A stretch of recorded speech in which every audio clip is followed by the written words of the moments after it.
My name is Nicole Clifton. I am a life coach with my master's in psychology. I'm a leadership development specialist as well as a writer and a public speaker.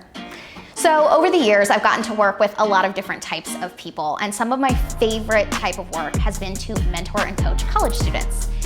Now, I've worked with students of all different backgrounds and demographics, but I wanted to share something that I noticed while working with my male students. So these students would come to me in a team and they would work with me for months at a time. And every week we would have these weekly one-on-ones, and they would talk to me about what was really going on in their lives and even their life stories, how they came to be the person that they were. And as I would build trust and rapport with them, I started to realize that there was a lot of stigma for men to talk about their feelings, especially feelings like sadness or fear or vulnerability, and that there was absolutely a stigma for men to talk about anything mental health related, like anxiety, depression, etc. Now, I do think that the stigma exists for everybody when it comes to mental health, but I think it exists for men even more so because there's this idea in our culture that men always need to be strong, and therefore it's unacceptable to acknowledge any feelings that they would consider to be weak, which isn't true, because at the end of the day, those types of feelings are a part of every single person's experience.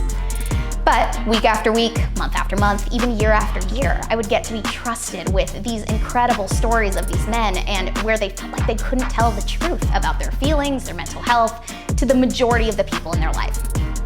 And that made me realize that there is actually an even bigger myth at play in our culture at large, and that myth is this: that mental health only affects some people, and that those people are weak or broken. And I'm here to refute that myth.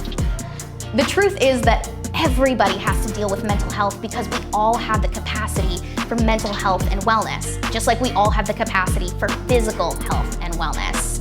And we all have days where we feel emotionally great, and then we have other days where we feel not so great. And just like our physical health and wellness can fluctuate from time to time, even outside of any sort of a diagnosis or a long-term illness, so can our mental health. So with physical health, if we're not getting enough sleep, drinking enough water, getting a balanced diet, that can create fluctuations in our physical health, again, outside of any sort of diagnosis, short-term or long-term illness. The same goes with mental health. Now, those factors can impact how we feel about our mental health as well, but so can other things like our relationships. Do we have stressors in our environment? Are we coping in healthy ways or maybe not so healthy ways? So it's important to remember that when we hear this, only some people have to deal with mental health. It's just not true, because we all have mental health issues sometimes, because we live in a world where things happen that affect our emotional well-being. Now, of course, not everybody has a mental health diagnosis or a mental illness, absolutely. But we can all be a part in minimizing the stigma that comes around mental health, because we all have to deal with it on some level. And like I alluded to at the beginning, mental health impacts people of every gender, of every race, every socioeconomic status, etc. So what can you do if you're processing through this? Well, think about it. Have you ever believed this myth for yourself or for other people?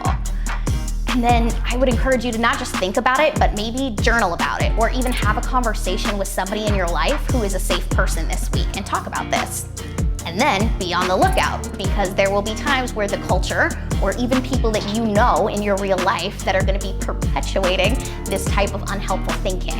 And we have to remember that this type of thinking is damaging to people who actually have a mental health diagnosis, but is also damaging to all of us, because it fools us into thinking that we don't have to care about or deal with mental health.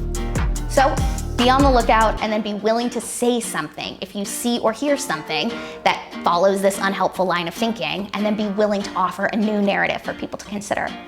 We all have the capacity to impact the people around us and to make this a safer, healthier world for us all.